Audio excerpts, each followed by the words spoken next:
Umamin ka na ikaw ay wala sa tamang pag-iisip. Umamin ka na ikaw ay may bisyo. Umamin ka. Ang salot talaga kay Bongbong Marcos si Claire Castro. Claire Castro, let that sink in sa maliit mong utak. Anong klase yan? Dalawang taong tanga. Hindi maitim ang bansa. Maitim lang or madilim lang ang mundo nila. So sana madilim? Baka sa'yo lang. Magandang araw mga kaibigan. Kumusta? Kumusta po ang bakasyon natin? Diretso na po tayo sa maiinit na sagutan. Matapos kasi ang matinding paninira sa ating Pangulo. At syempre, dahil lumano mataas ang survey ni Sara Duterte, abay ginagamit ito para ipanawagan na lumayas na ang ating Pangulo sa kanyang pwesto. Bagay na hindi sinang-ayunan ng karamihan. At yan ang ating sasagutin. At abangan nyo po, si Atty. Claire talagang sinoplak itong mga pambabalahura ng mga alipores ni Duterte. Pero bago ang lahat, pakilike naman po ang ating video. Maraming salamat po. Umpisahan po natin dito sa Di Umano'y Puganteng Abogado. Eto, ano naman sasabihin nito? Balikan po natin ang turo ng ating may kapal. Kinakailangan po magpakumbaba at kinakailangan madilbihan ng tapat. Hindi ka kaya masunog dyan sa pinagsasabi mo, no? Manalbihan ng tapat? Sino kayang hindi tapat sa taong bayan? Marcos Jr., ngayong 28 at 29% na ang iyong approval at trust rating, paano ka magpapakumbaba? At paano ka magbibigay ng tunay na serbisyo sa bayan ngayon? See, gamit na gamit yung survey mga kababayan, no? Tingnan nyo ko mamaya. Isa lang ang pwede mong gawin. Magbitiw ka na sa presyo. Sumunod ka sa turo ng ating Panginoon, magpakumbaba ka, umamin ka na ikaw ay wala sa tamang pag-iisip, umamin ka na ikaw ay may bisyo, umamin ka na hindi mo na magagawan ng remedyo ang problema ng bayan, magbitiw ka na. At hayaan mo na yung mga nasa tamang pag-iisip ang pumalit nang sa ganon, tayo naman ay makaahon. Talaga ba, Roque? Talaga? Pag mababang survey ng mga amo nyo, sasabihin nyo, fake survey. Bayaran, di po ba? Pag mataas naman at pabor sa inyo, gagamitin nyo yan. At gagamitin nyo din para manawagan na mag-resign ang Pangulo. At sinong papalit sa pwesto? Ito kaya yun? Ito ba yun? Yung yan? lahat. Martin Romualdez, Lisa Marcos, yan ang gustong ipalit ni Roque. Binigay ko sa DepEd! Yan ba, Roque, yung gusto mong ipalit? Okay. Mga kaibigan, na ganito din yung naratibo na ginagamit ng mga alipores ni Duterte. Ang pinagkaiba, abay si Atty. Claire ang sinisisi. Eto. Ang malas, ang salot talaga kay Bongbong Marcos si Claire Castro. Dahil sumobra ang baba ng survey ni Marcos nung naging si Claire na spokesperson niya. Ibig sabihin, Claire, hindi mo mapabango. Si Bongbong Marcos, gusto mo pang paputiin? Fake news ka talaga. O NBI director, sabi ko nga sa'yo huwag ka nang lumayo. Diyan na lang sa gobyerno, makikita mo kung sino yung mga fake news peddler na pwede mong kasuhan. Si Bongbong Marcos, kasuhan mo. Fake news peddler si Pangulong Marcos. Iba din no? Iba din. O dito naman si Claire Castro, sabi niya mas madilim daw, mas itim daw nung panahon ng tatay ni Inday Sara. Pucha, si Pangulong Duterte nung natapos maging presidente, 89% ang approval at trust rating. Well, 89. Totoo naman po yun. Mataas talaga ang satisfaction rating niya dating Pangulong Duterte. Siyempre, hati yun di ba? Naniniwala ba kayo doon mga kaibigan? Siyempre, mayroong mga boto doon na galing sa mga loyalista. Hindi lang purong Duterte yan. Noong mga panahon na yan. Ewan ko lang ngayon 89% pinakamataas sa buong mundo. Okay ka lang? Claire Castro, let that sink in sa maliit mong utak. Oo, tindi. Maliit ang utak ni Atty. Claire. Kumpara sa'yo, matindi 89% trust rating ni Pangulong Duterte noong siya ay hindi na presidente. Si Bongbong 25. Pag pinagsama mo yun sa kanilang magpinsan, 39. Anong klase yan? Dalawang taong tanga. Effective ka lang sa pangkukupal. So ibig sabihin, matindi yung tama sa inyo ni Atty. Claire. Effective ka lang sa pangkukupal pero hindi ka effective sa trabaho mo. Hindi mo napabango si Bongbong. Di fake news kayo pare-pareho, mambubudol kayo. Nayupak kayo. Ayan na sinasabi ko. Congratulations VP Sara, pero wag kang mag-alala VP, hindi ko pa rin iboboto si Amy. Tama yan, Dadaw. Tama yan, manawagan ka na wag iboto ng mga DDS si Amy Marcos. Tama yung ginawa mo. Suwayin mo ang utos, yung ini-endorso ng mga amo nyo. Tama yan. Magkagulo kayo dyan. Hindi ko iboboto si Amy. Manloloko yan eh. Niloko na tayo niyan. Niloko ka na niyan. Niloko na kayo niyan. Doon pa nga sa alyansa tumakbo yung hayop na yan eh. Tapos ngayon nagpapaloko na naman kayo. Nagpapaloko sa mga Marcos. Marcos ang salot sa bayang Pilipinas. Well, naggagamitan nga. Kau naman, parang di mo alam. Siyempre, may gusto yung amo mo. Kay Amy, pag nanalo yan, makakatulong yan sa impeachment trial niya. Pinalibing yung tatay nila, yun Marcos kapatid ang nagpadala sa tatay mo sa ibang bansa.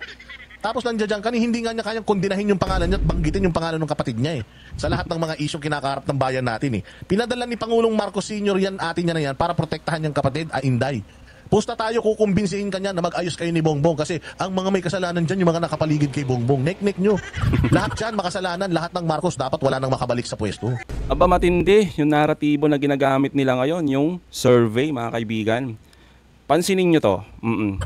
Awareness and performance of top national government officials. March 23-29. Eto mga kaibigan, yung nasa taas ni Dada. Yan. Tapos si Sara nakakuha ng 61%. Pansinin nyo, yung March 23 hanggang 29, dyan ginawa, yung datos ng Pulse Asia. Dyan ginanap. Ngayon, nasaan ba si Sara Duterte noong mga panahon na yan? March 23. Hindi ba nandito? Eto. Ayan. Dito, sa baba po. Vice President Sara Duterte addressed supporters in The Hague, Netherlands on March 23, 2025. So, ibig sabihin, si Sara, nandoon sa The Hague, hindi yan nagtatrabaho. Well, pansin ko lang mga kaibigan Siyempre yung mga kababayan natin, araw-araw ba naman na nakikita mo nung mga panahon na yan, laman ng balita, puro si Duterte. Diba? Si Duterte na kinidnap di umano. Tapos, hindi man lang tayo naawa sa matanda. Sasabihin, kinaladkad. Tapos, ang matindi pa, diba?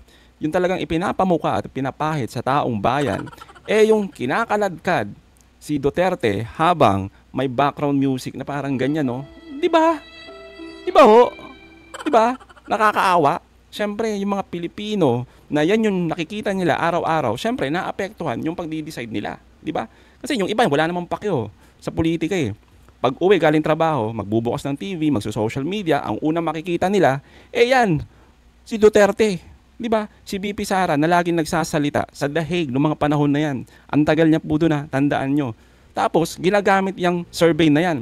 Pero, noong mga panahon, eto mga kaibigan, yan, noong mga panahon na ang issue ay yung pondo, confidential funds na hindi niya maipaliwanag, na pilit niyang iniiwasan, yung tiwala ng publiko kay Sara, bumagsak po. Totoo po yan. Pulse Asia rin yan. Pero nung mga panahon na yan, ayaw nilang maniwala. Sinasabi nila na fake. Bayaran yung Pulse Asia. Pero ngayon, yung 61%, galing yan sa Pulse Asia. Kaya naman mga kaibigan, double standard. Itong mga to, pagpabor sa kanila, panalo. Pag hindi, abay peke. Kaya naman mga kaibigan, eto yung sagot ni Attorney Claire sa lahat ng pambabalahura nila. Kung totoo nga ba na madilim ang mundo sa panahon ngayon ni Pangulong Marcos, pakinggan nga natin. Is it because ang dami niyang hiling, pero napurnada? Una, mga Chris, sinabi naman niya doon sa kanyang press con. May deception. Diba? Kasi, hindi sinunod ni PBBM yung request niya. Una, ano ba yung mga request niya? Ulitin natin, Gamitin yung chopper. Yung 250th wing ba yun? Yung presidential chopper. Na kumbaga araw-araw ay makakauwi siya mula sa trabaho, papuntang Davao para makasama yung anak niya. Pa-spoiled ang dating. Ano pa? Ang hindi nasunod. DND, mga ka-clear. National Defense. Tindi yan. Diba? Tinanggihan siya maging Secretary ng National Defense. So, dalawa yon. So, anong nangyari? Diba? Bigyan niya ngayon kay PBBM. Kasi hindi nasunod yung gusto niya. Pero naipilit niya, ito lang yung akin, kasi at the time, wala pa naman ako sa palasyo. Ito lang yung tingin ko, mga. Ipinilit niya, ni-request niya yung 125 million. At dahil, ganyan siya, di ba? Kinuha sa contingency fund para magamit niya as confidential funds. Pero sinabi niya naman, siya nag-request. Sino ang unang nag-issue about the confidential funds na nagpatay ng mic? Yes, yan. Di ba, ang unang gusto magtanong sa budget ng OVP ay walang iba kung hindi yung sinasabi nilang kapatid ko o pinsan ko na si Congresswoman Franz Castro. So, ano ba? Si Franz Castro ay hindi naman PBBM to eh. Tama, Makabayan Black to. Tama. During that time, bago pa na-terminate, nagtaas na ng kamay ang Makabayan Block sa pangunguna ni Franz Castro, ni Kong, ni Representative Franz Castro. Tama. Okay? Ipinipilit niyang itanong yung 125 million na yon na confidential funds. Pero hindi yung hinayaan na-terminate. Ang nag-motion ay si Congressman Sandro Marcos. Tama. So, yung confidential funds na yan, hindi galing, hindi pinauna, hindi yan biniring up ng mga Marcos. Tama. Makabayan Block yun. Nalaman na, di ba? Nalaman na. Ang pagkakalam ko, ang sponsor pa niya dito ay si Congresswoman Kimbo. Hindi niya masabi na merong, ito pa, AOM pa lang yun, AOM, na nakita niya na nagastos yata in 11 days. Kaya nga gulat na gulat si Representative Brosas. 11 days. And because of that, medyo, ano yan, yun, di ba? Kumalat yun. Nag-viral yun. Tama. Kaya nagtanong, kung di ako nagkakamali, mga kaklear, nagtanong na si Senator Coco kung paano napunta yung 125 at nagtanong na rin si Senator Risa Ontiveros. Doon niya inamin, mga kaklear, kung paano niyang ginastos yung confidential funds. Tree planting nga, negosyo, libre tinapay, di ba? Sipin niyo yung rason, mga kaibigan, no? Talaga, ganun nila ginastos. Confidential talaga. Antindi. Risa Kay. Kaya nagulat si Senator Risa kung bakit niya doon ginamit. So, because of that, di ba, medyo, teka lang, magbibigay pa ba tayo ng confidential funds? Naging issue kasi, naging issue to sa taong bayan na dapat hindi yan bigyan. So, parang pati yung ibang mga, parang civilian agencies, hindi na binigyan. Damay sa kanya.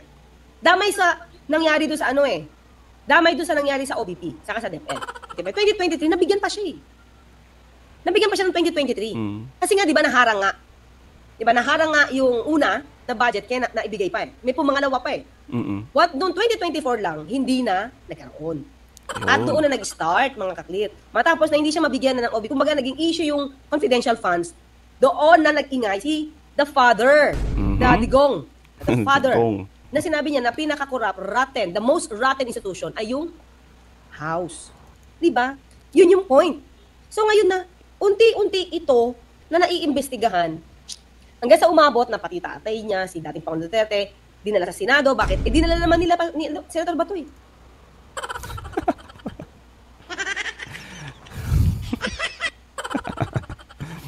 Ay, nako, Senator Bato na naman. Ikaw naman pala nagdala eh, di ba? Ikaw naman pala nagdala kay Duterte sa Senado eh. Ayan tuloy kung ano-anong pinagsasabi. Diba? Dinala naman nila Senator Bato. So because of that, ang daming inamin hanggang sa nagkaroon na ng paghahamon. Diba? Kahit sa House, inamon ng ICC. Yeah, sa Quadcom. So, diba? Kung dumilim man yung mundo nila, actually, hindi naman mga kaklira, i-correct natin to, hindi maitim ang bansa. Maitim lang or madilim lang ang mundo nila. Okay? Madilim lang ang mundo nila dahil ang dami ngayon na mga kaso na kinakaharap sila. Mga issues. Totoo. Issues na ginawa naman nila. Di ba mga issues na ginawa nila? Nandiyan na yan. Di ba? Sabi ko nga kay Pastor Kibuloy, yung case na yan, 2020, sa Davao, nandiyan na. Wala pa si Pangulong Marcos. ICC case, 2017, nag-file na yung mga complainants. Wala pa si Pangulong Marcos. Tama. Confidential funds, ginastos mo. Ikaw naman gumastos, hindi naman si Pangulong Marcos. Tama nga naman. Ikaw gumastos niyan tapos ipapahid mo yung kasalanan mo kay Pangulong Marcos. Iba din eh, no? Kung naiimbestigahan ito, mga kaklir, hindi ba dapat lang imbestigahan? Tama. Dapat lang po. Diba? So because of this, madilim yung mundo nila. Pero pinapalabas niya ngayon, madumi or madilim ang bansa. Damay! Yung sa iba nga, mga kaklit, sa iba nga, lumiliwanag eh. Diba? Sa iba nga lumiliwanag. At tulad na lang nung kay Senator Leila de Lima. Yes. Lumiwanag eh. Diba? Kay Maria Ressa. Nung ngayon na, lumiwanag, diba? Yung di umano mga biktima ng EJK. Nagkaroon ng liwanag, diba? So, saan ang madilim? Baka sa'yo lang. Ay, nako. Bakit nyo kasi dinadamay ang buong Pilipinas na madilim ang mundo? Eh baka nga naman talaga sa inyo lang, sa pamilya nyo lang ang magulo at madilim ang mundo. O di ba? Yung survey mga kaibigan, ginagamit nila na propaganda, na naratibo nila para gamitin, para patalsikin itong si Pangulong Marcos. Samantalang noong mga panahon na mababa, yan, yung mga panahon na mababa at bumagsak yung trust rating kay BP Sara, abay ayaw nilang maniwala at ito ay peke kahit pa galing ito sa iisang survey firm kung saan nila ito ipinagmamalaki ngayon. Ay nako talaga. So mga kaibigan, anong masasabi nyo patungkol dito? Comment down below. Again mga kaibigan, huwag niyong kalimutan i-like at i-share ang ating video. Hanggang sa muli, kita-kita ulit tayo mga kaibigan.